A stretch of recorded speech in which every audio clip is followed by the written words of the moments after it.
bienvenue. Chaque année change la nature. Printemps, paupières bois fleuris. L'été côté bel soleil avec l'automne. Aux feuilles pieds bois tombés. En hiver, la nature met ton manteau blanc. C'est le ça, tous petits oiseaux besoin chauffer. Solaire était caché, comme s'il peut paraître. Avec l'hiver, ciel la guerre, belles étoiles. Radio 4 saisons. There comes a time when someone wants to listen to something new. There comes a time when everyone deserves the best for themselves. There comes a time when a passion becomes a mission. Welcome to the colorful station.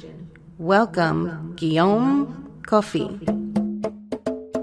Écoutez, Guillaume Kofi vous présente, tous les jeudis soirs, dès 17h, sur les ondes de la radio 4 saisons, les rendez-vous GK. C'est un espace d'expression, un moment de partage et d'enrichissement. Ce sont des échanges pertinents sur différentes thématiques, pour la recherche de solutions aux problématiques sociétales. Alors, Guillaume Kofi vous donne rendez-vous, jeudi à 5h de l'après-midi, sur les antennes, de la radio 4 saisons. Originaire du Burkina Faso, Rose Cantiono est née en Côte d'Ivoire où elle a fréquenté les écoles primaires et secondaires. Elle a poursuivi ses études postsecondaires au Burkina Faso à l'université de Ouagadougou où elle a obtenu une bourse pour poursuivre ses études en Allemagne avant d'immigrer au Canada en 2003. Rose a obtenu en 2005 un baccalauréat en éducation de l'Université d'Ottawa, une maîtrise SR en 2006 de l'Université de Montréal et une maîtrise en éducation en 2023 de l'Université d'Ottawa. Polyglotte, Rose parle 5 langues, le français, l'anglais, l'allemand, le liélé et le dioula. Directrice adjointe de Burnie Custis Secondary School à Hamilton, en Ontario, Rose s'est proposée d'échanger avec nous aujourd'hui autour du thème 20 ans de carrière en éducation, défis, réalités, conseils et perspectives. Merci de rester sur la belle Radio 4 saisons. Vous êtes à l'émission Les Rendez-vous GK.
Bienvenue sur la radio 4 saisons.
musique du beau pays, la Côte d'Ivoire.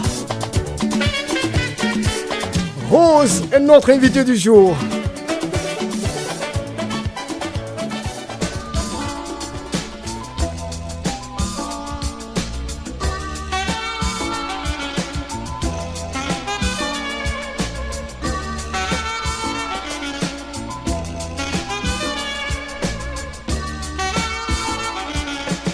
À la suite d'Adélise, c'est Diane Solo qui s'installe.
De la très bonne musique du beau pays, la Côte d'Ivoire. Diane Solo, Nia Youtou. Oui, ça fait tabac, hein, cette chanson-là. Une artiste de référence appelle aussi une éducatrice de référence. Rose est en ligne. Rose, bonsoir, bonne arrivée sur Radio 4 Saisons. Bonsoir Guillaume, merci de me donner cette opportunité ce soir. on dit que après l'événement Ibrahim Traoré, on ne sait plus appeler. Je ne sais pas qu'est-ce qui n'a pas marché là.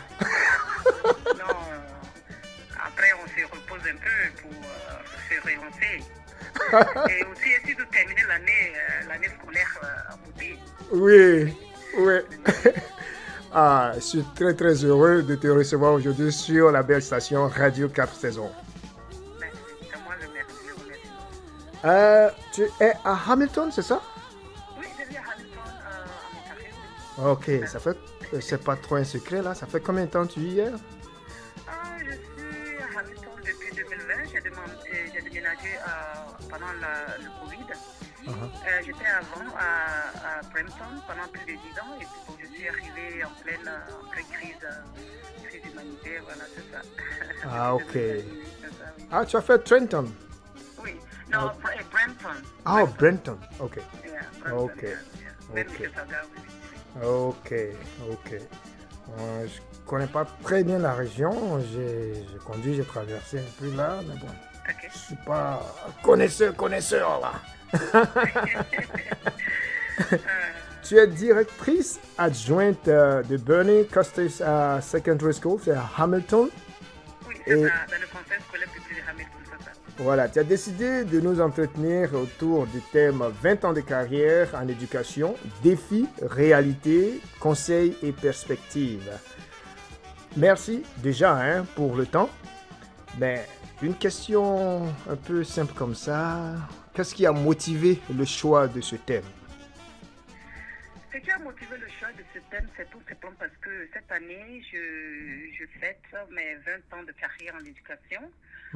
Ça fait bientôt, j'ai commencé à enseigner en 2005, 17 ans dans l'enseignement et depuis 3 ans cette année dans le poste de direction adjointe. En tant qu'éducatrice, c'est bien souvent de faire une pause et puis de regarder, de faire comme un feedback, je le dirais, sur le parcours pour quand même se relancer en fait. Donc, c'est par rapport à ça donc, que je pense que 20 ans de carrière en éducation dans les écoles publiques et catholiques de l'Ontario, ça mérite vraiment quelque chose de spécial, un couronnement, une petite célébration. Et donc, c'est ce qui m'a motivé à choisir le thème et aussi parce que je suis aussi mentor de plusieurs enseignants et donc je pense que j'ai aussi encadré les élèves dans les facultés de l'éducation, donc je pense que j'ai beaucoup appris et je veux aussi donner des conseils à ceux qui veulent, qui sont dans le domaine de l'éducation mais qui veulent aussi continuer de se projeter. Voilà, donc c'est ce qui m'a en fait motivé à choisir ce thème pour vraiment partager mon expérience, pour que les gens apprennent de moi et qu'ils tirent des leçons pour vraiment aussi se développer personnellement et professionnellement. Voilà, c'est ça. Waouh, un bon tour aussi. Et moi, j'ai été vraiment content de lire ta bio.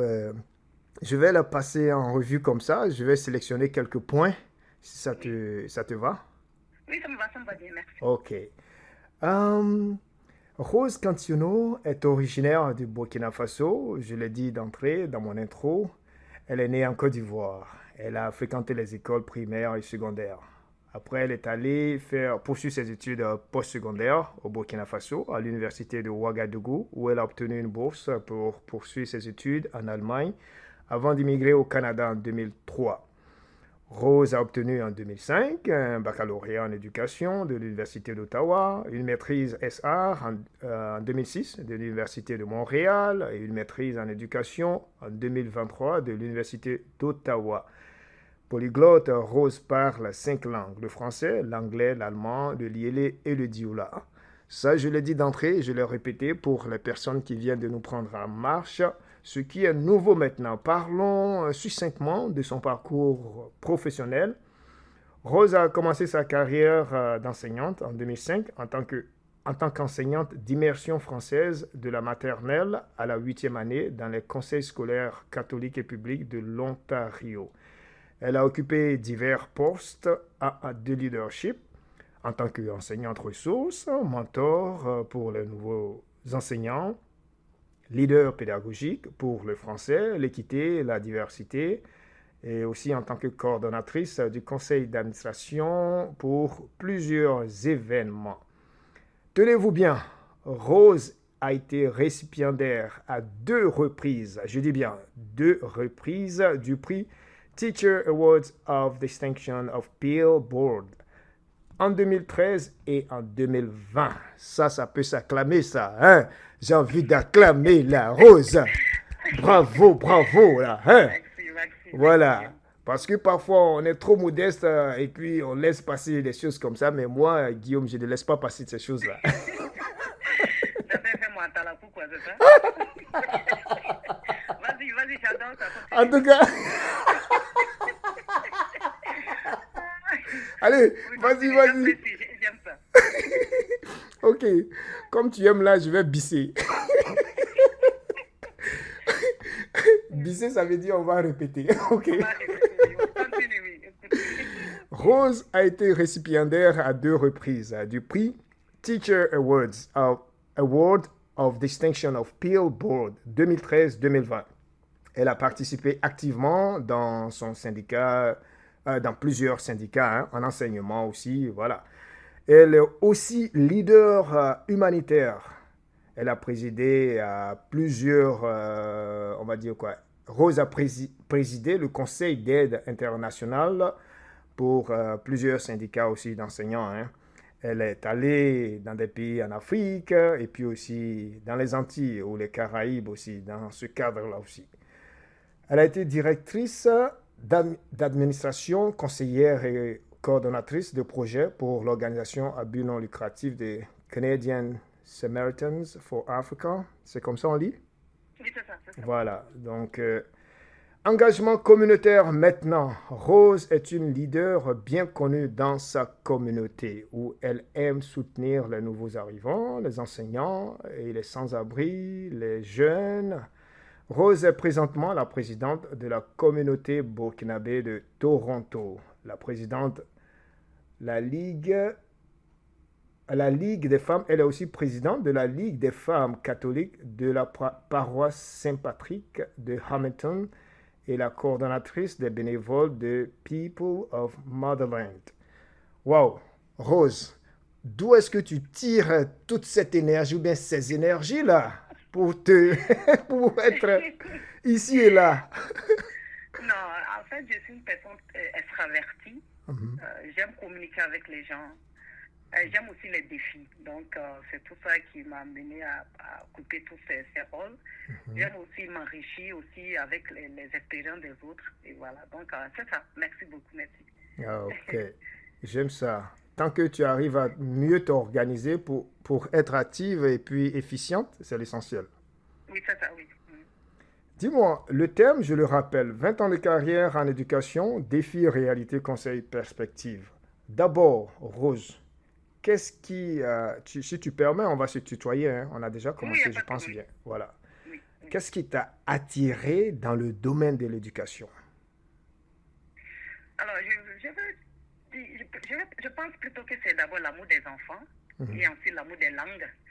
Parce que comme tu l'as dit tout à l'heure dans mon ficus, je parle allemand. En fait, mes études au niveau de l'université de Ouagadougou, c'était l'étude de la langue allemande. Voilà, donc mon domaine, je suis linguistique.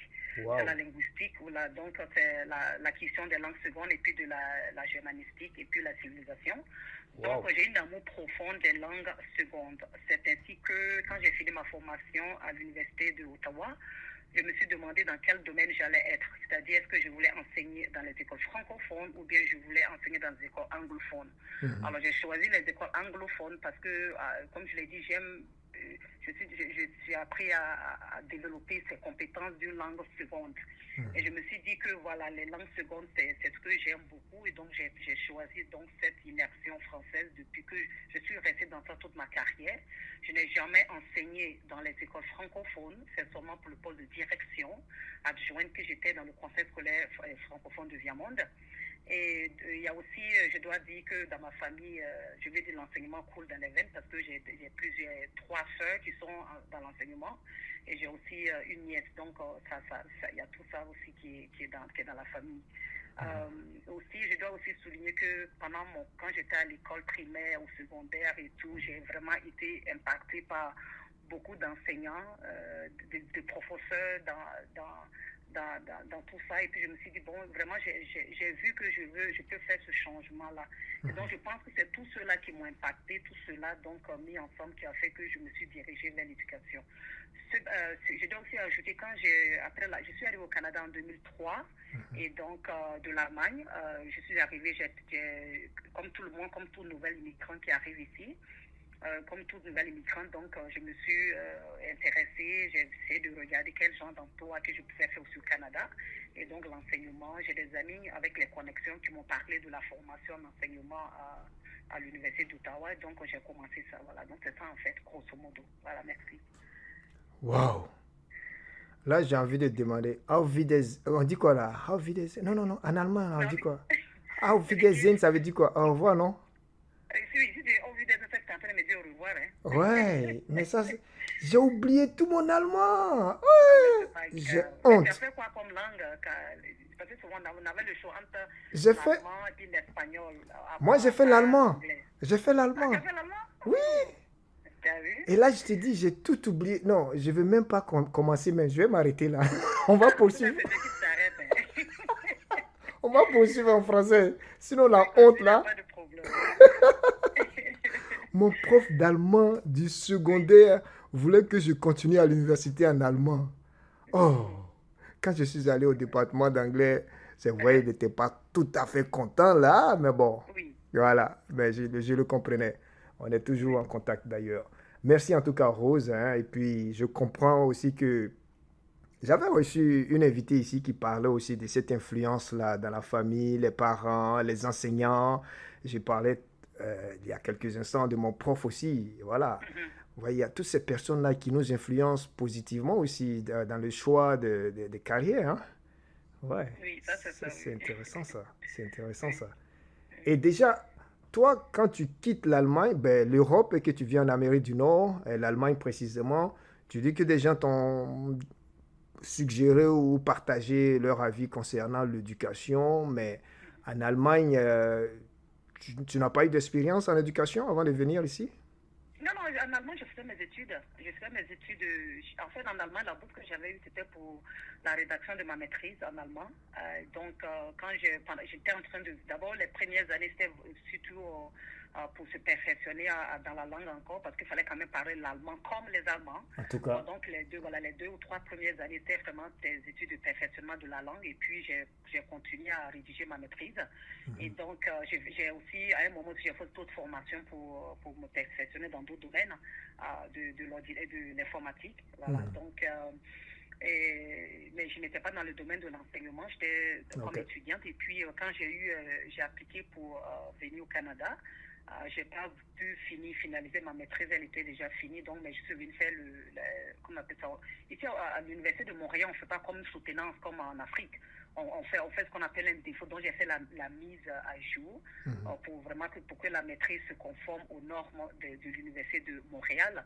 Et là, c'est après ça, j'ai fait le dépôt de ma maîtrise en 2006. Et entre-temps, en 2004, j'étais déjà en formation pour l'éducation à l'Université d'Ottawa.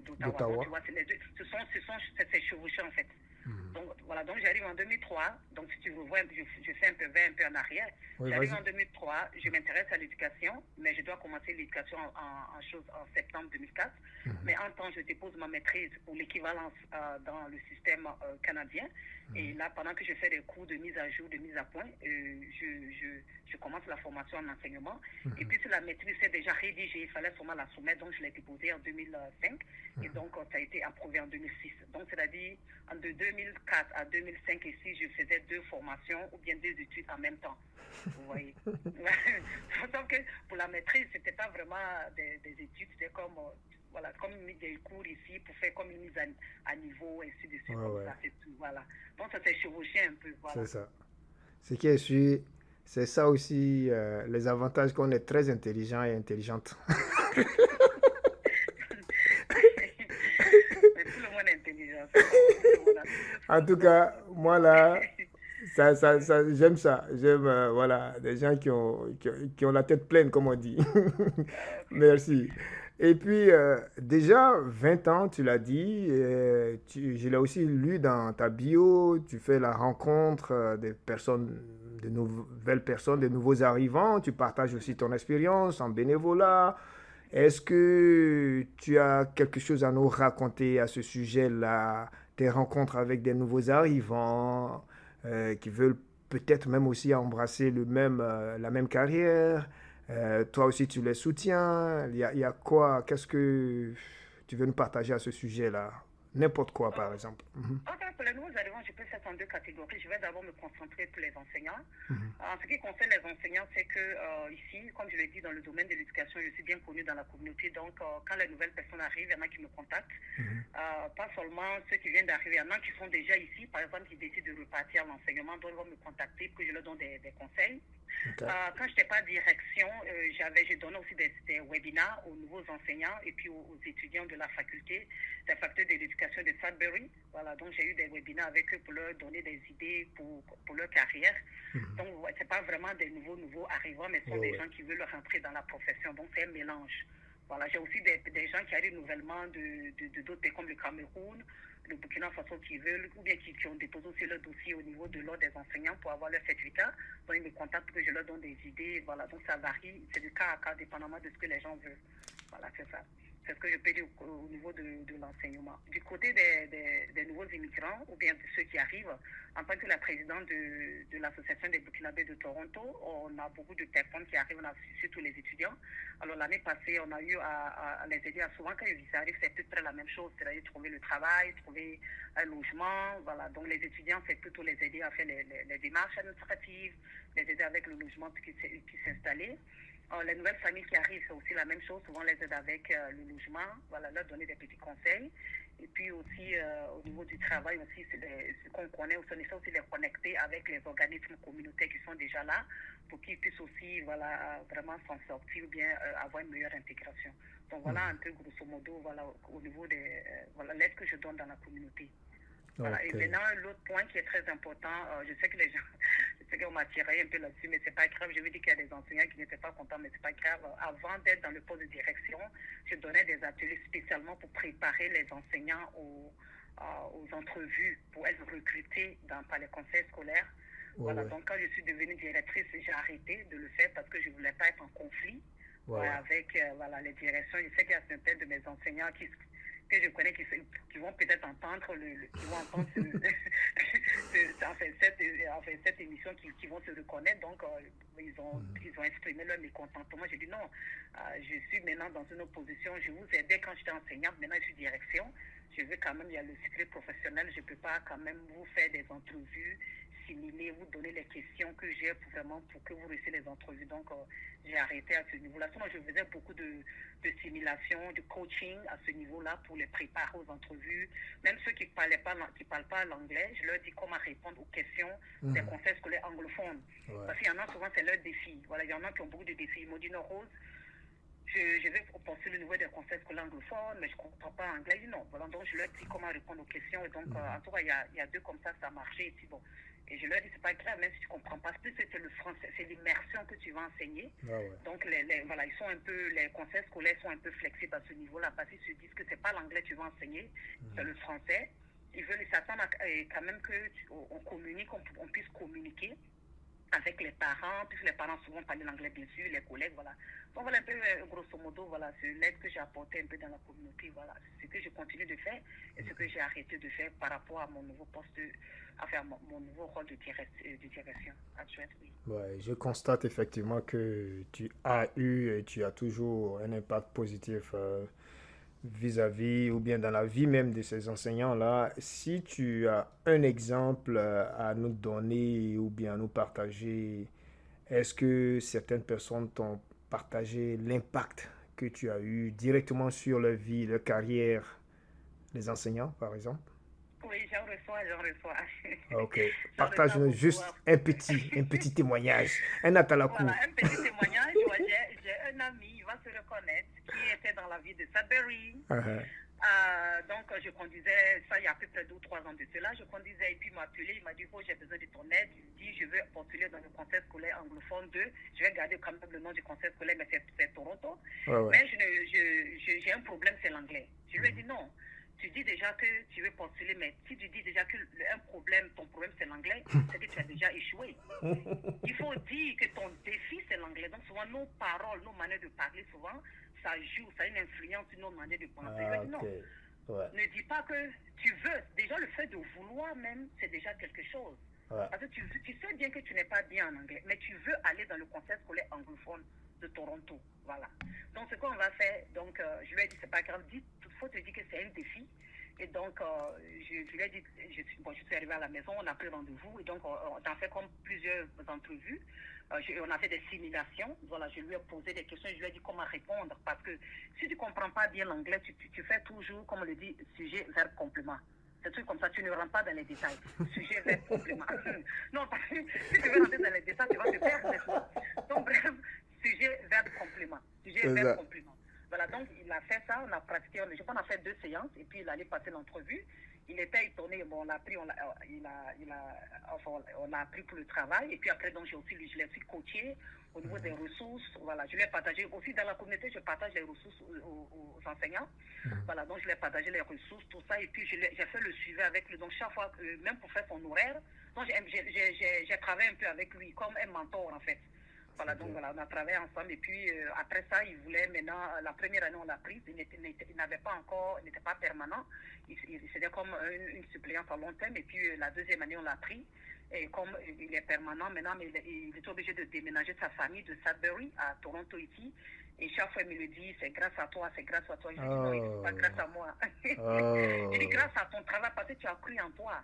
Tu as cru en toi. Donc je lui ai appris à parler positivement.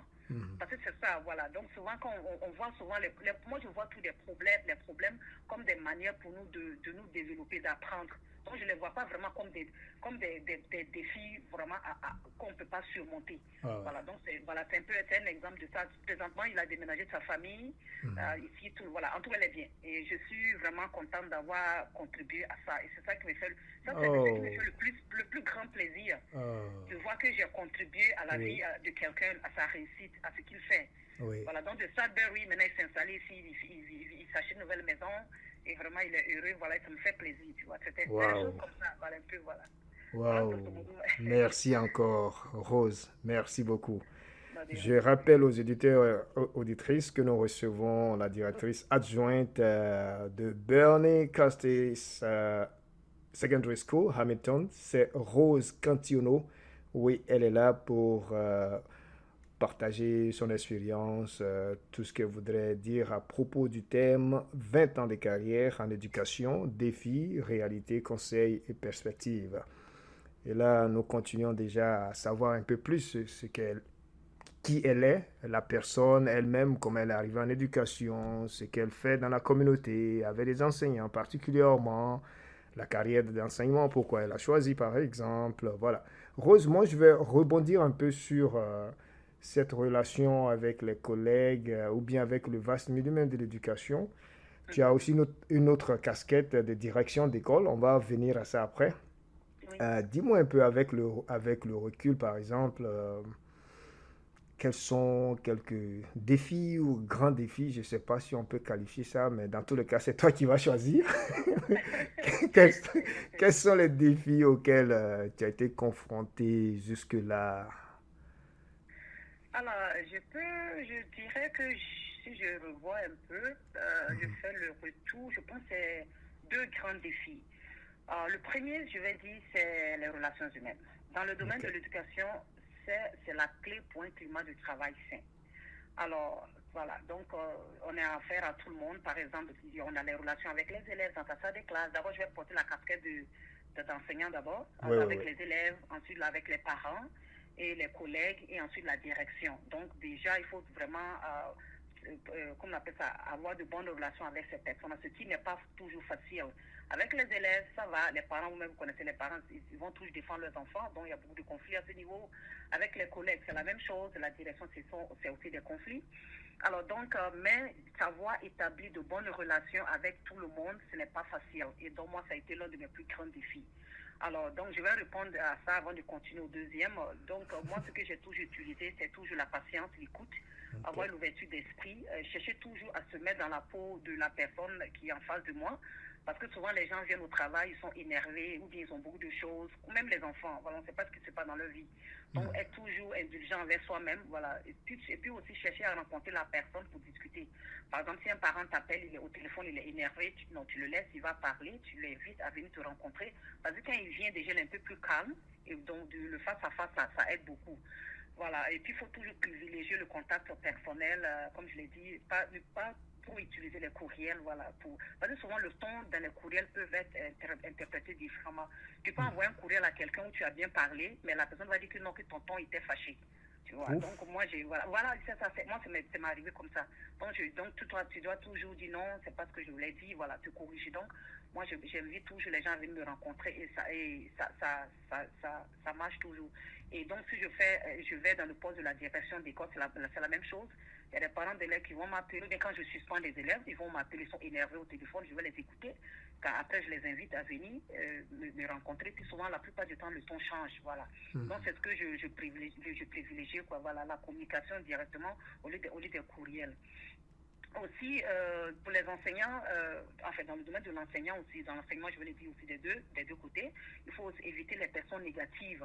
Parce que ces personnes, moi, me démotivent souvent. Donc, quand vous êtes dans un milieu, les gens, ils sont là, ils sont en train de se plaindre. Les gens passent leur temps à se plaindre. Voilà, moi, j'aime pas les gens qui se plaignent. Moi, j'aime trouver les solutions aux problèmes. Oui, mais c'est ça. Oui, moi, j'aime trouver les solutions aux problèmes. Les gens qui se plaignent tout le temps, je peux comprendre, tu t'es plaint. Ok. Il dit, mais comment on peut aller de l'avant? Mais quand Guillaume, quand tu viens, tu te plains. J'essaie de te résoudre ton problème. Le lendemain, tu viens te plaindre. Voilà, donc j'évite vraiment je n'aime pas la négativité, je suis toujours positive. Voilà, c'est ça. Parce qu'il y a des personnes qui envoient leurs problèmes au travail. Donc vraiment, moi, j'évite les personnes négatives. Je les écoute, je ne les fuis pas, mais je les écoute, mais je fais attention à ce que je prends et ce que je ne prends pas. Voilà, donc c'est ça aussi qui est très important. Puis aussi, au niveau de la confiance, dans tous les domaines aussi, il faut faire attention à qui on fait confiance. Voilà, la confiance, c'est pas seulement dans le domaine du travail, même dans nos vies personnelles. Donc, au niveau du travail, moi, je fais toujours, je fais vite confiance aux gens. Les gens me connaissent. On m'a toujours reproché ça, voilà. Je fais confiance aux gens parce que je crois aux gens, je crois en ce qu'ils me disent, à moins qu'ils me montrent une autre facette de leur visage. Donc voilà, moi je dirais donc à ce niveau-là, j'ai appris le bon côté, le mauvais côté. Donc faire attention, ne pas trop faire confiance aux gens, voilà. Voilà, donc c'est ce que je vois vraiment Voilà, c'est les relations, avoir de bonnes relations, bâtir de bonnes relations. Moi, ça a été un de mes plus grands défis. Voilà, donc c'est ce que je vois, que je retiens de ces 20 ans de carrière. Les autres sont des défis quand même que je surmonte au fur et à mesure. Mais travailler, parce que les gens avec qui tu travailles deviennent ta famille. Et tu établis de bonnes relations. Moi, j'ai des collègues qui sont devenus mes meilleurs amis. Moi, j'ai des directions d'école avec qui je suis toujours en contact, même quand ils ont pris leur retraite. Je suis amie avec eux sur Facebook, sur les réseaux sociaux. C'est parce que j'ai gardé un contact avec eux. Les relations étaient très bonnes. Ça veut dire aujourd'hui que si j'ai un problème, je peux toujours les contacter. Tu vois, donc, c'est-à-dire établir de bonnes relations avec tout le monde autour de nous. Je sais que c'est pas facile, mais quand même on essaie. C'est comme un investissement aussi que tu vas voir les résultats un peu plus tard. Voilà, c'est ça. Et puis moi, par exemple, j'ai mes anciennes directions qui me soutiennent. Voilà, donc il y a tout ça aussi que j'ai beaucoup. Voilà, donc pour résumer, donc ce sont les relations humaines. Le deuxième défi, ce sont les barrières systémiques. En tant que personne noire, je suis noire, voilà, ça c'est pas nouveau. En tant que personne de minorité visible, j'ai beaucoup eu des barrières systémiques. Voilà, tu es dans une école où tu vois, il y a des gens qui ont de l'avancement. Tu vois que la manière dont on te traite, c'est pas la même manière que les autres, tu le sais, tu le vois. Et tu ne peux pas vraiment t'exprimer. Voilà, donc tu vois ça, c'est ça. Donc le racisme, ça existe en éducation. Je ne vais pas tourner autour du pot, ça existe. Voilà. Donc, dans ce niveau-là, moi, ce que j'ai fait, il faut toujours faire attention avec les gens avec qui tu parles. Parce que souvent, tu vas partager des choses, vous allez parler, et puis après, ça va arriver à la direction, ou bien quelqu'un d'autre va déformer tes propos. Donc, j'ai appris de mes défauts, ce sont des défis, mais j'ai appris de ça. C'est toujours comme ça, voilà, on apprend. Tu peux avoir une conversation avec un collègue, le lendemain, le directeur a la même conversation dans son bureau. mais tu sais très bien, vous entendez parler. Vous êtes en train de parler comme 4-5 personnes. Le lendemain, le directeur sait de quoi vous avez parlé. Il y a un problème. Donc voilà un peu ça. Mais moi, pour les barrières systémiques, je suis une personne très positive. Je sais que je suis très intelligente. Ce n'est pas pour me vanter. Alors je me fais confiance en moi. Donc tout ce que j'ai toujours fait, je me suis toujours entourée des personnes positives, des personnes de confiance, à qui vraiment je peux me confier à 100%. Et puis j'ai aussi cherché à à me perfectionner dans ce sens-là aussi et à vraiment trouver des moyens de faire entendre ma voix. Voilà, quand je n'étais pas d'accord sur un sujet, par exemple, voilà, c'est ça. Au niveau de l'avancement, au niveau de la carrière, j'ai été dans des écoles, par exemple, quand les gens savent que bon, tu es dans l'enseignement, tu vas devenir directrice d'école, souvent le climat change entre le directeur et toi. Le climat va changer. Souvent, le directeur peut se sentir, bien la directrice peut se sentir c'est comme de la concurrence, tu vois. Donc, j'ai été dans des cas où la direction qui était là ne m'a pas poussé comme j'aurais voulu. Voilà, mais tout ça, je me dis, ça fait partie de l'apprentissage. Si le directeur ne me pousse pas, qui d'autre peut me pousser? Donc, j'ai regardé au niveau du conseil scolaire. Donc, quand je vais aussi aux ateliers de développement professionnel, je rencontre d'autres personnes. Donc, je me suis cherché donc des personnes, des mentors en dehors de mon école. Des gens qui croient en moi, qui m'ont motivé, qui m'ont poussé vraiment à atteindre ces objectifs-là. Voilà, donc voilà, au début, quand je voulais aller dans le poste de direction, je faisais la formation. Ce sont ces quelques défis-là que j'ai vus au niveau des barrières systémiques. Voilà, donc grosso modo, c'est ça. Voilà, donc ce sont les deux grands défis que je vois, que je peux partager ici avec vous ce soir. Cool. Je retiens aussi plusieurs faits dans ton expérience personnelle et je voudrais que tu reviennes à, je dirais, peut-être à donner quelques conseils à un nouvel éducateur, à une nouvelle personne qui se lance en éducation et qui veut bâtir sa carrière dans l'éducation, juste à partir de tes expériences ou de tes expériences directes ou même indirectes par personne interposée, mais mettre tout ensemble et puis qu'est-ce que tu peux dire à cette personne qui veut avoir une carrière en éducation? Quels sont les conseils que tu peux lui donner? Ok, merci. C'est une très belle question, merci. Merci. C'est ce que j'ai conseillé aux étudiants en éducation de l'Université de Sudbury quand je les ai rencontrés. Donc, c'est à peu près les mêmes choses que je vais reprendre rapidement ici. Mais ça vaut pour tout le monde, pour tous les enseignants qui commencent leur carrière, même ceux même qui sont déjà dans l'enseignement. On n'a pas besoin d'être au début. D'abord, il faut savoir, quand tu commences ta carrière, il faut se dire où est-ce que je me vois dans 5 à 10 ans. Okay. Ça, c'est le premier point. Où est-ce que je me vois dans 5 à 10 ans? Ça veut dire quoi? Est-ce que je veux rester enseignant toujours? Est-ce que je veux voir les autres postes de leadership qu'il y a au niveau de mon conseil scolaire ou bien de l'école, par exemple, enseignant ressources? Est-ce que je veux aller à la direction? Voilà, donc tu te poses d'abord la question, il faut surtout se poser la question, où est-ce que je me vois dans 5 à 10 ans? À partir de là, tu vas commencer maintenant à mettre sur point ton chemin, ton parcours. Voilà, et tu vas donc commencer à voir, ok, si j'ai besoin de direction, qu'est-ce que je fais? C'est facile.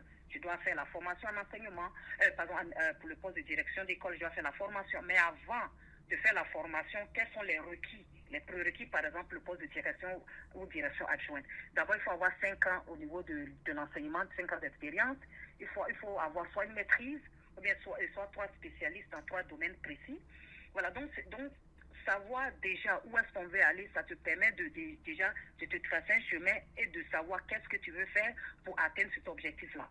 Beaucoup d'enseignants se jettent dans l'enseignement, excuse-moi l'expression, mais après, ils se rendent compte que, bon, ils ne savent pas quoi faire. Quand je leur ai posé des questions, je pose des questions à certains enseignants, je leur ai demandé, mais ils sont là, ils disent non, je ne sais pas. Ils disent non, maintenant je commence à décortiquer et au fur et à mesure que je leur pose les questions, ils voient, les réponses me permettent de les guider. Où est-ce qu'ils veulent aller? Moi, il y a des gens, par exemple, qui ont fait la maîtrise en enseignement, qui prennent le doctorat. Je leur demande, mais tu prends le doctorat, c'est pour faire quoi? Il dit non, que je ne sais pas poser pour s'il y a une opportunité. Il dit non, il faut cibler ce que tu veux faire. Si tu prends le doctorat, ça veut dire que tu veux, par exemple, être enseigné à l'université. Ou bien tu veux aller dans la recherche. Voilà, tu vois. Donc, c'est les choses comme ça. Mais quand je pose la question à cette personne, la personne n'est plus sûre si elle veut vraiment enseigner à l'université ou bien elle veut continuer dans les recherches. C'est pour signer PhD. Docteur. C'est ça. Donc, tu vois. Donc, je leur dis ça tout le temps. Donc, moi, par exemple, à mon niveau, les gens m'ont demandé, par exemple, je prends un exemple de mon cas, m'ont demandé pourquoi je veux faire une maîtrise. C'est simple. Si tu vois au niveau, Guillaume, excuse-moi, je m'intéresse beaucoup aux organisations internationales, l'UNESCO, l'UNICEF. Si tu vois le profil de carrière, le profil des candidatures des gens qu'on recherche pour travailler dans ces institutions-là, 80%, ce n'est pas le doctorat. 80% de ces postes-là que tu vas voir, à moins que ce soit des postes spécifiques, c'est toujours la maîtrise. C'est toujours la maîtrise, tu vois. Donc, si j'ai l'intention, par exemple, plus tard, d'aller dans les organisations internationales comme l'UNESCO ou bien l'UNICEF, tu vois que je n'ai pas vraiment besoin de faire un doctorat, tu vois. Voilà. Si je fais le doctorat, c'est que je vais aller enseigner à l'université. Mais si je n'ai pas envie d'aller enseigner à l'université ou bien de faire la recherche, je ne vais pas faire le doctorat, vous voyez. Donc, il y a ça, il y a ces trucs-là. Donc, pour revenir au sujet, il ne faut pas que je m'étale, parce que je sais que souvent, je me perds souvent en conjecture. Donc, vraiment cibler qu'est-ce que tu veux, où est-ce que les enseignants se voient dans 2, 3, 4, 5, 10 ans. Tu planifies comme ça. Et ça te permet donc de choisir les bonnes formations, de t'approcher des personnes cibles et puis de savoir quoi faire. Moi, par exemple, j'ai enseigné, mon objectif de carrière, c'était d'enseigner de la maternelle à la 8e année. Pourquoi? Parce que je voulais connaître chaque niveau et c'est ce que j'ai fait. C'est en 2015, donc si tu vois, j'ai commencé en 2003, en 2005 l'enseignement. C'est 10 ans plus tard, tu vois, non? En 2015 que j'ai fait la formation pour le poste de direction. Mais Guillaume, je n'étais pas pressé d'être dans le poste de direction. Pourquoi? Parce que je connais c'est quoi dans le poste de direction. J'ai vu mes directions. Donc, après avoir fait la formation en 2015, donc je me suis dit, j'ai fait la formation, mais je veux apprendre. Donc, je me suis collé, comme on le dit. Voilà. Andrew, je me suis rapproché de mes directeurs. Et donc, j'ai beaucoup travaillé avec mes directions d'école. J'ai fait beaucoup de leadership. Voilà, j'ai été dans beaucoup de projets sur le plan national, sur le plan international. Et voilà, je voulais vraiment avoir une très grande variété d'expériences vécues et aussi de regarder les directions à l'épreuve ou bien dans les moments les plus difficiles pour m'inspirer, pour me préparer pour le poste de direction adjointe. Donc, tu vois, je n'étais pas pressée d'être direction adjointe. Je n'étais pas pressée. Et donc, tout le temps, par exemple, mon ancien directeur qui m'a plus préparé, chaque fois qu'il y avait un problème, il m'appelait dans son bureau, il me dit, OK, Rose, voilà, il y a tel problème qui est là, comment est-ce que tu vas le résoudre? Je lui dis comment je fais et il va me dire oui, il va me corriger, voilà. Donc, tu vois, donc j'ai appris avant de me lancer dans le poste de direction. Tu vois, donc, et justement, pour parler du poste de direction, de l'enseignement à la direction d'école, qu'est-ce qui a motivé? C'est quoi exactement qui a motivé ce changement ou bien cette option? Ce qui a gêné cette option, c'est comme je l'ai dit tout à l'heure, j'aime les défis. Et les défis, c'est partout là, c'est pas seulement en direction. Mais tu vas voir, le dernier niveau scolaire que j'enseignais, c'était les 7, 8e année. Mais Guillaume, quand tu enseignes les élèves le même niveau pendant 2, 4, 5, 6 ans, tu t'ennuies. Donc je m'ennuyais dans la salle de classe.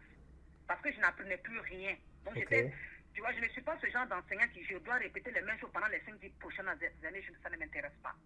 Ça, c'est le premier point. Le deuxième point, c'est que j'ai vu beaucoup d'injustices sociales au niveau de l'école, en tant qu'enseignant, en tant que aussi j'ai vu beaucoup d'injustices, en fait, les minorités visibles, de la part des enseignants, de la part des élèves et de la part des parents. Et moi, je me suis dit, je veux être... J'aime toujours cette phrase de Mahatma Gandhi qui dit, je vais le dire en anglais, je vais le répéter en français, « Be the change you want to see in the world ». Sois le changement que tu veux voir. Tu vois. Et donc, moi, je sais que dans ma carrière, comme même dans l'enseignement, j'ai tellement inspiré les élèves, les enseignants. Je voulais prendre ça à un niveau, comment on appelle ça, à une échelle plus grande, au lieu que de rester dans ma salle de classe, pour ne pas agrandir l'impact au niveau d'une école. Au lieu de rester dans ma salle de classe, et au niveau de mon école et au niveau du conseil scolaire. Voilà, donc je voulais vraiment voir le changement, je veux vraiment être un modèle pour les autres, parce que c'est très important la représentation. Souvent on est dans des endroits où il n'y a pas assez de noirs, ou bien il n'y a pas assez de minorités visibles. Dans certaines écoles, c'est un exemple que j'ai vécu, en fait ça c'est mon expérience, j'ai fait près de 3 ans à l'école élémentaire Saint-Michael à Belleville. Pendant ces 3 années, j'étais la seule enseignante noire de l'école.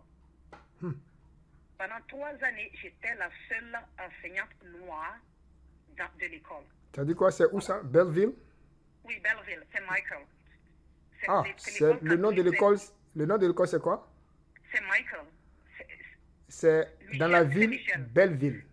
Oui, dans la ville de Belleville, du côté de Kingston. Oui, je connais là. Je connais là-bas. J'étais la seule enseignante noire. Donc, Guillaume, tu vois, si je ne suis pas là, tout le monde sait que je ne suis pas là.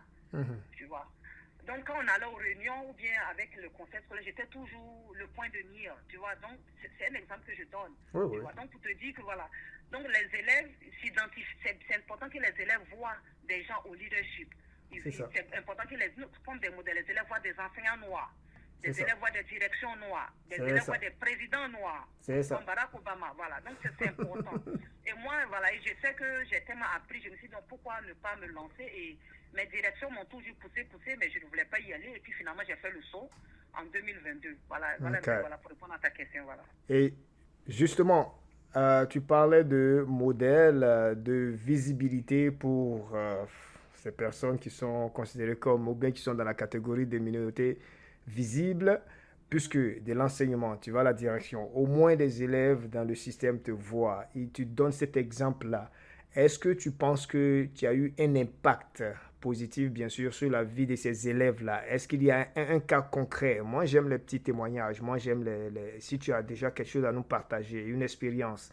Quel impact penses-tu que tu as eu sur la vie de ces élèves-là? Ou bien même, ça dépend, je ne sais pas, de la communauté scolaire en tant que direction de personnes d'une minorité visible. Je ne sais pas. Raconte-nous quelque chose. Ok, je peux te donner l'exemple concret que j'ai cette année. Je suis arrivée à l'école, voilà. À l'école secondaire Benicastis à Hamilton, il y a 4 directions, une direction et puis 3 directions adjointes. Parmi les 4 directions, je suis la seule noire. Voilà, les autres sont des Caucasians, comme on le dit.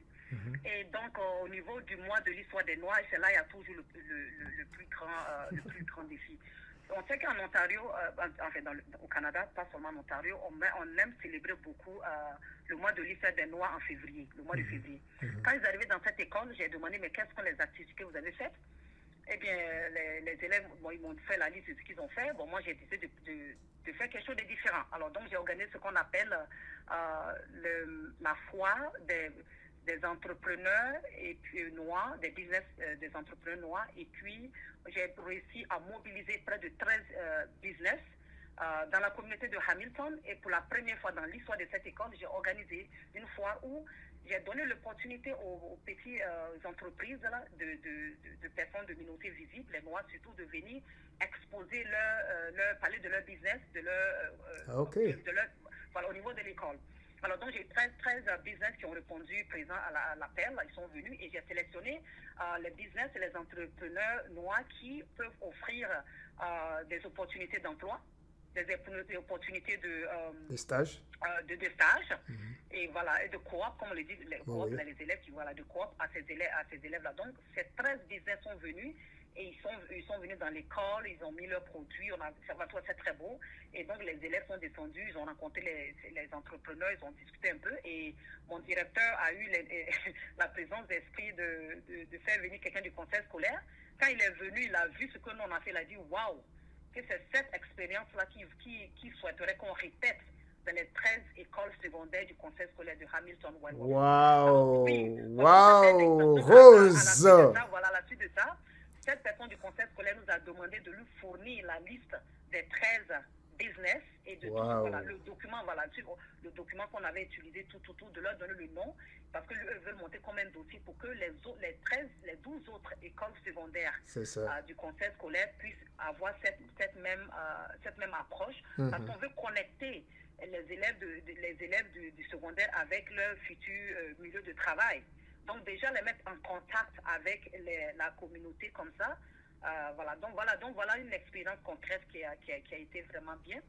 Et aussi j'ai aussi organisé un atelier de drumming, de tam-tam. Alors donc c'est mon frère Amadou Kienou qui est venu animer cet atelier au niveau de l'école. Donc c'était vraiment bien pour moi de l'histoire des Noirs. Les élèves ont beaucoup apprécié, c'était dans les médias. Et le dernier, on a organisé pour le mois de l'histoire des Noirs le grand festival de la nourriture, de la dégustation des plats afro-caribéens. C'était aussi, les élèves on a nourri tous les élèves. Donc tous les élèves, on a fait des plats afro-caribéens, comme je l'ai dit, un festival. Les élèves sont venus, ils ont goûté tous les plats et puis vraiment c'était bien. Voilà déjà au niveau de mon école, l'impact que j'ai. Donc pour moi en tant que noir, c'est toujours partager mon expérience. C'est d'ouvrir l'esprit des gens, leur donner les idées qu'on n'a pas besoin d'être noir pour organiser ces activités-là. Tu vois.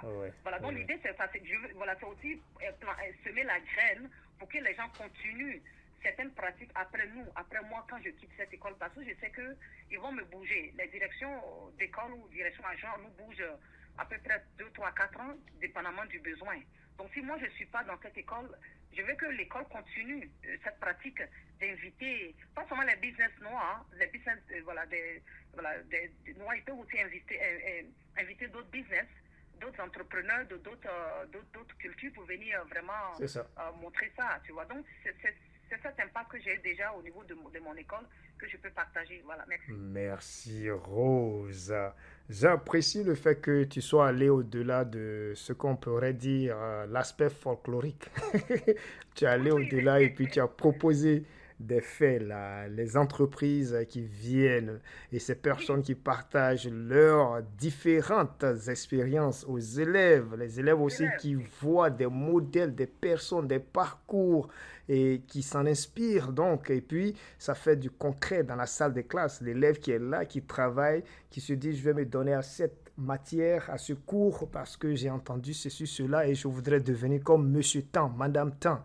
Waouh, Rose! Merci encore. Merci pour ça. Merci pour cet impact. Je rappelle que nous recevons Rose Cantiono, directrice adjointe Benny Custis Secondary School, Hamilton, en Ontario. C'est au Canada ici. Et le thème de discussion, c'est 20 ans de carrière en éducation, défis, réalités, conseils et perspectives. Vous êtes toujours à l'écoute de la belle station Radio 4 saison et l'émission, c'est les rendez-vous GK. Rose, je sais que tu as un grand événement caritatif qui arrive là. Et puis, je voudrais en parler, mais bien avant ça, je voudrais qu'on marque une petite pause musicale, si tu le voudrais. Et puis, on revient, on en parle, et puis on va faire la conclusion. D'accord, merci. Merci beaucoup. Vous êtes toujours à l'écoute de la belle station. Merci. Et puis, bien sûr, c'est l'émission Les Rendez-vous GK.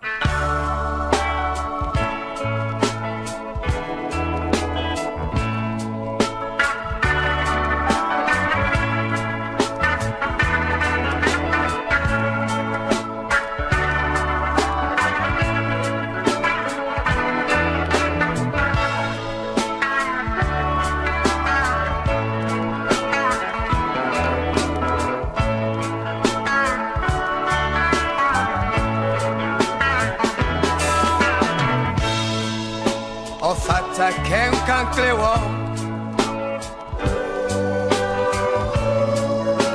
con da fima mi c'è la lievo su cicla la maiewo la maieia è un rembo un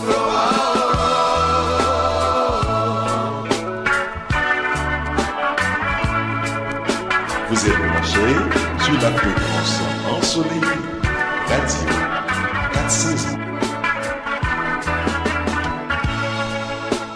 alla clemana io mi so ho fatta che ogni amino alla clemana io mi so da fio su ciclo la maiewo la maieia è un rembo un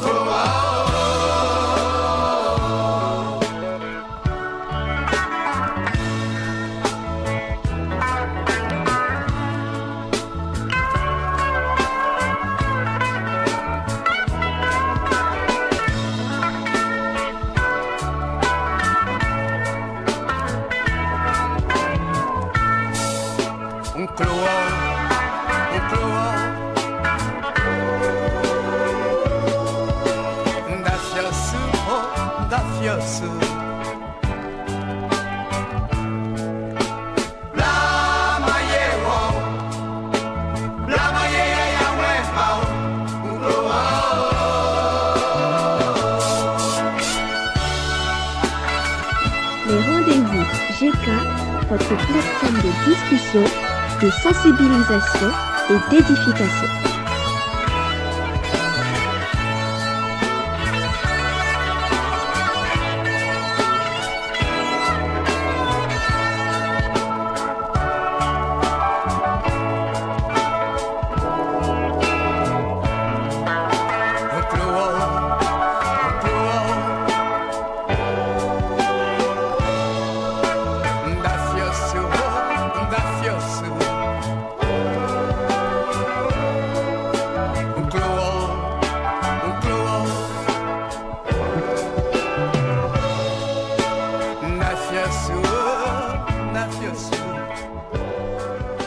Jimmy Hyacinthe, lui aussi de la Côte d'Ivoire, du beau pays la Côte d'Ivoire. Unklowo, ouais, une chanson dédiée à l'amour, au partage du bien, et puis bien sûr de tout ce qu'il y a comme sentiment positif. Et bien sûr, notre invitée, Rose Cantiono, partage aussi des vibrations positives, bien engagée dans la communauté. Et puis bien sûr, elle est toujours dispo quoi. À la fin de l'émission, elle va donner ses contacts. Vous pourriez rentrer en contact avec elle, partager aussi vos expériences parce que on ne finit pas d'apprendre. Et puis elle est toujours ouverte aussi au partenariat gagnant-gagnant. On n'est pas là pour perdre. Hein. Rose, c'est pas des partenariats perdant-perdant. Hein. Non, pourquoi? On va essayer de gagner. C'est ça. Les gens qui veulent venir à leur partenariat perdant-perdant, là, ils n'ont qu'à rester loin.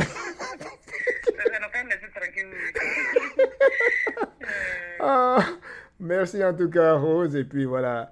Je parlais de... je vais brosser rapidement la soirée de gratitude caritative.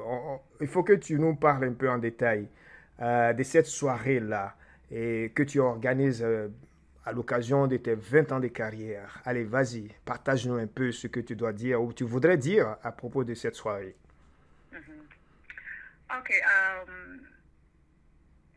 Mes 20 ans de carrière en éducation, c'est vraiment c'est un événement important pour moi parce que j'ai eu beaucoup de défis dans ma carrière, j'ai eu beaucoup de succès aussi, donc c'est dans les deux sens. Et donc, je me suis dit, comment est-ce que je peux rendre cet événement mémorable, bien peut-être, vraiment, je voulais marquer ça. Okay. J'ai aussi, je voulais pas aussi attendre ma retraite pour me célébrer, non. Parce que c'est vrai, j'ai beaucoup d'amis qui étaient très contents d'aller à la retraite, ils ont planifié ça, et puis, dès qu'ils ont pris la retraite, il y a eu un malheur. Soit il y a 2 qui sont décédés. Voilà, donc bref, je ne veux pas aller dans le négatif. Voilà, je me suis dit, j'ai pas besoin, je ne veux pas attendre ma carrière, à la fin de ma carrière pour me célébrer. Pourquoi ne pas poser des petits gestes significatifs? C'est ainsi que je me suis dit, je n'étais pas aussi intéressée à faire une fête où j'allais inviter mes amis, venir manger, rigoler, et puis c'est tout. Je me suis dit, pourquoi ne pas mettre ça sur un sourd important? Et donc, je me suis rappelé toujours, pour ceux qui me connaissent bien, moi, je n'oublie jamais mes origines, je n'oublie jamais d'où je viens. Alors, je me suis dit, pourquoi ne pas faire une soirée de gratitude, de reconnaissance et de remerciement en même temps, mais mettre ça sous forme d'une levée de fonds. OK. Pour mettre sur place ce qu'on appelle des boucles d'études pour 10 élèves en argent qui pourront utiliser pour leur année prochaine, l'année scolaire prochaine. Cool. C'est ainsi que j'ai ciblé les écoles que moi j'ai fréquentées.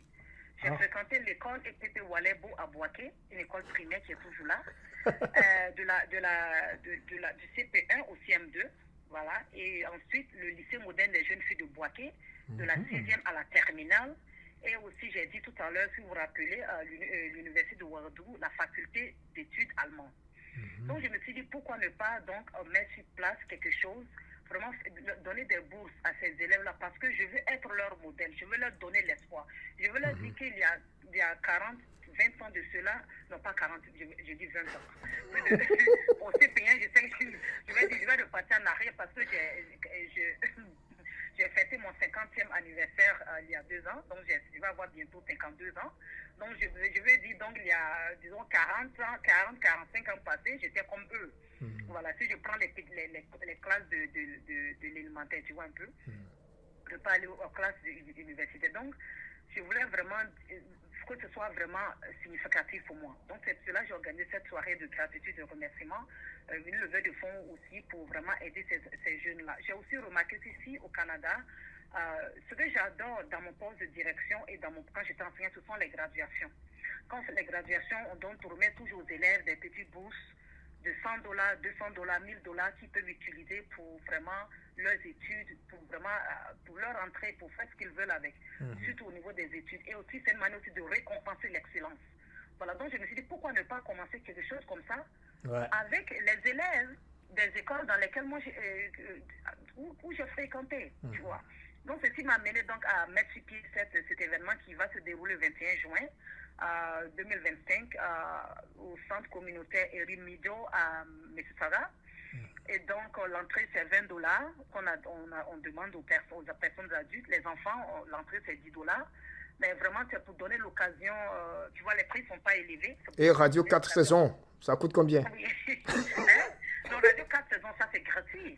C'est déjà, on fait la publicité, donc c'est gratuit. Voilà. Merci. Non, je peux répondre en tant que sponsor. Tous ceux qui nous sponsorisent, on leur a donné des tickets gratuits pour venir. Good. Voilà, on a plusieurs sponsors, des gens qui se sont joints à nous. Vraiment, j'ai comme par exemple Entité 3. Je n'ai pas envie de citer tous les sponsors, de peur d'en oublier, et puis ils vont se fâcher contre moi. C'est voilà. ça. Faut pas commencer. Faut pas commencer. Voilà, faut pas, je vais commencer, puis je ne vais pas terminer. Voilà. Donc, Ok. voilà, donc on a les sponsors, des gens qui veulent nous aider à faire l'événement, et vraiment, c'est dans ce sens-là que j'ai mis sur pied cet événement, vraiment pour fêter mes 20 ans de carrière en éducation. Ouais, voilà, je constate. Nombreux, voilà, mais là, oui. Je constate que à l'affiche aussi, il y a des échanges. Ah non, des témoignages inspirants. C'est quoi? Ça sera fait de oui, quoi? Les témoignages, voilà, on a déjà à la Michel Rabé du Conseil scolaire Viamonde, qui est le lead en santé mentale, qui va venir nous faire une petite présentation. Ok. On a aussi mes anciens collègues et de nouveaux collègues seront là. Et aussi certains de mes anciens élèves qui m'ont dit qu'ils seront là. Donc il y a tout ça qui va se passer. On a aussi le clou, il ne faudrait pas oublier la performance live de Amadou Kienou et de Diko Fils, qui sont vraiment les stars aussi de cette fête, qui ont accepté vraiment d'illuminer de leur présence cette fête vraiment pour leur donner... Qu'est-ce que chacun va faire? Qu'est-ce que Amadou va faire? Précisément, qu'est-ce que Diko va faire? Diko Fils. Mais je ne peux pas te donner le secret. Parce que tu veux que je parte, quoi. Je sois là-bas, quoi. Mais non, mais si je te mets l'eau à la bouche, tu ne vas plus venir. Voilà, c'est ça. Et n'oublie pas aussi, il y aura les mets que nous allons déguster, ce sera des mets vraiment typiquement africains.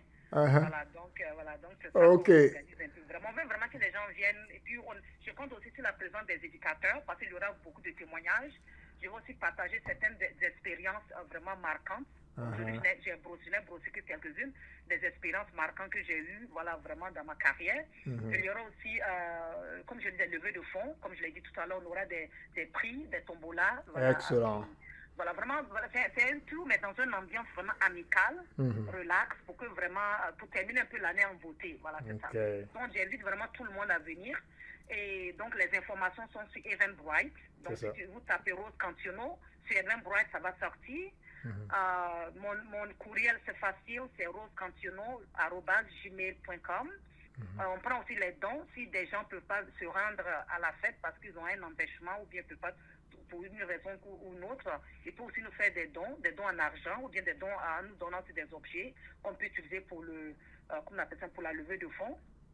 On prend les intérêts, surtout, ça peut être envoyé sur mon courriel, qui est plus simple à retenir, rosecantiono@gmail.com. Donc, mon nom, mon prénom et mon nom de famille, tout en un seul mot, rien au milieu. Voilà, donc c'est ça en fait que je peux dire. Voilà, c'est ça. Ok. Rose, comme R-O-S-E, Cantiono, K-A-N-T-I-O-N-T-I-O-N-O. Voilà. Donc, tout collé, Rose et Cantiono. Ensemble, à commercial@gmail.com. C'est ça, hein? Oui, c'est ça. Merci beaucoup. Je rappelle aussi que l'événement, c'est le 21 juin de 17h à 23h30.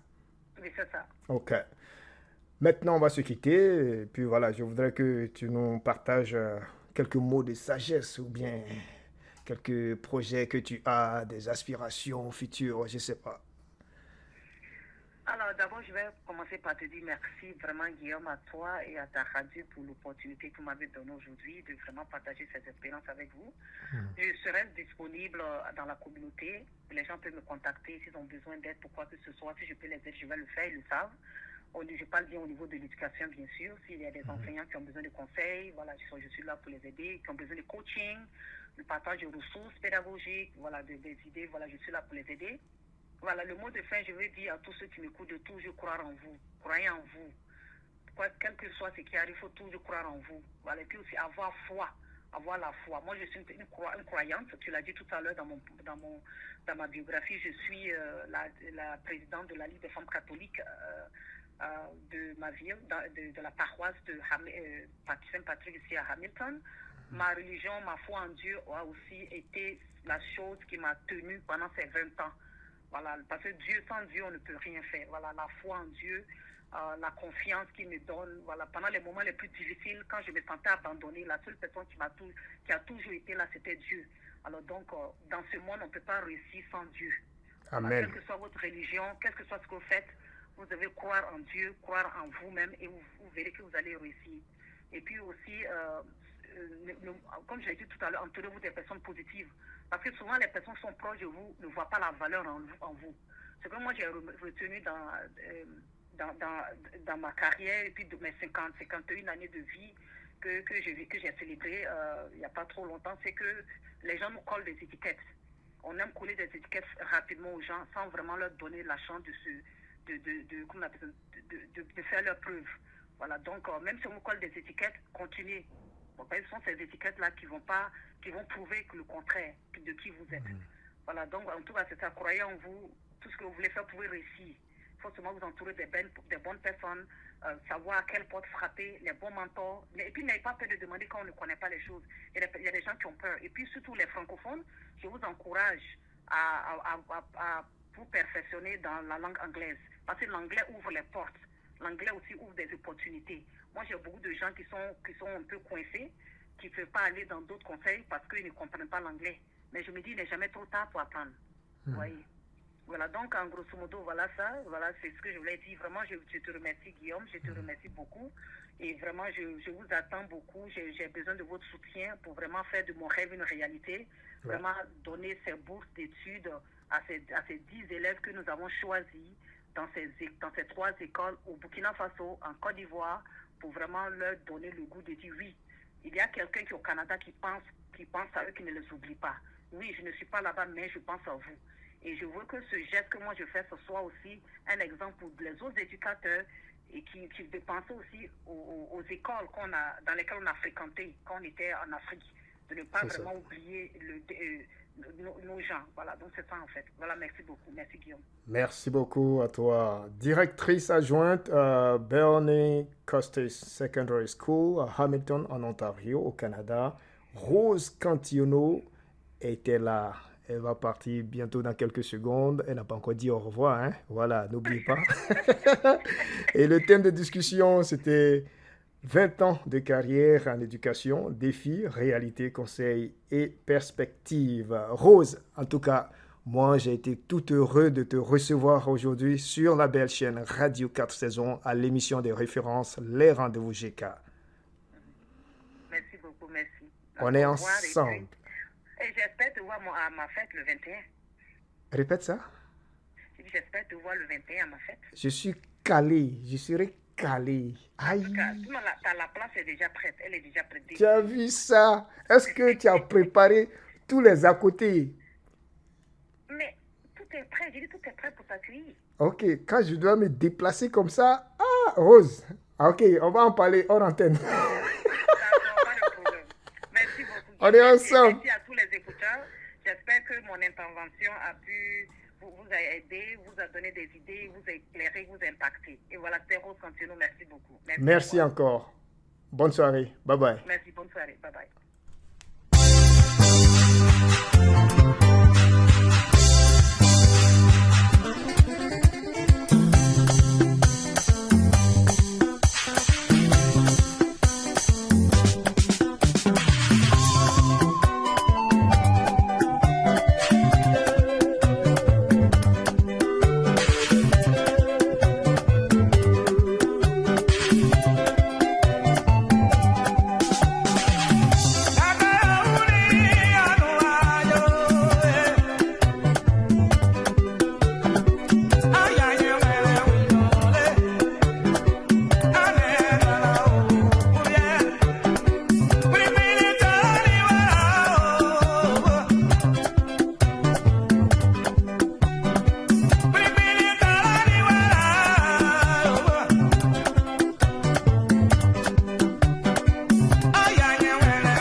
Vous êtes branchés sur la radio du monde.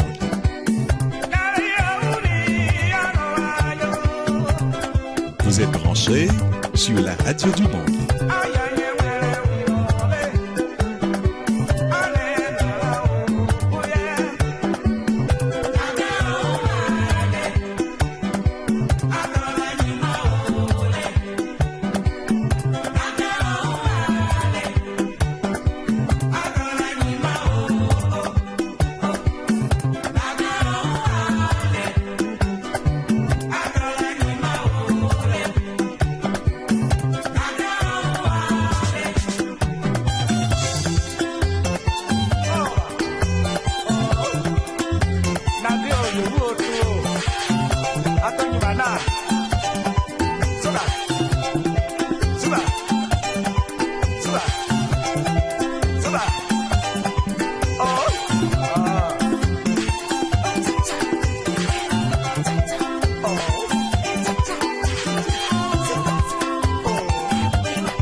Welcome, Guillaume Coffey.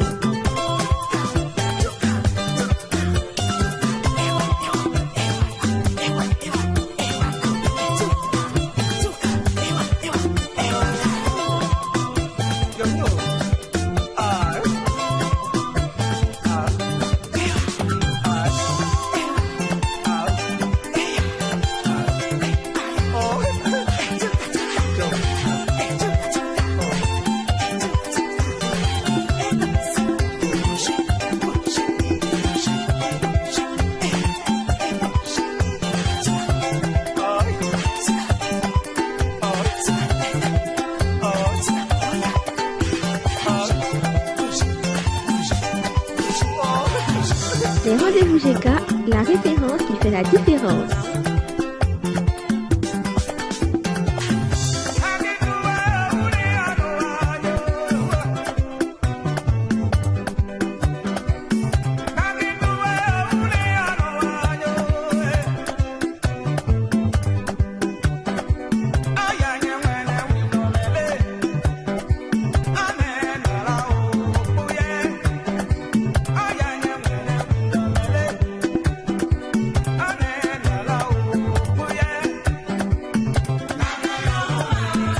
Merci de votre soutien inconditionnel à la belle station Radio 4 Saisons.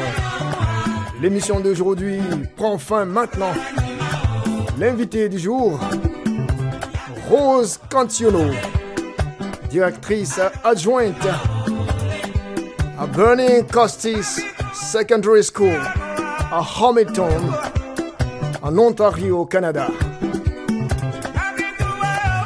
Et le thème du jour, c'était 20 ans de carrière en éducation, défis, réalités, conseils et perspectives. N'oubliez pas l'événement soirée caritative que Rose organise le 21 juin. Contactez Rose à Rose Cantiono, en un seul mot, Rose Cantiono, à commercial gmail.com. Au revoir tous et toutes. J'étais ravi de vous entretenir aujourd'hui en compagnie de Rose Cantiono.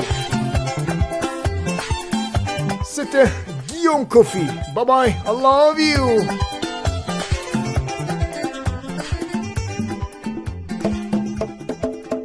Écoutez, Guillaume Coffey vous présente, tous les jeudis soirs, dès 17h, sur les ondes de la radio 4 Saisons, les rendez-vous GK. C'est un espace d'expression, un moment de partage et d'enrichissement. Ce sont des échanges pertinents sur différentes thématiques, pour la recherche de solutions aux problématiques sociétales.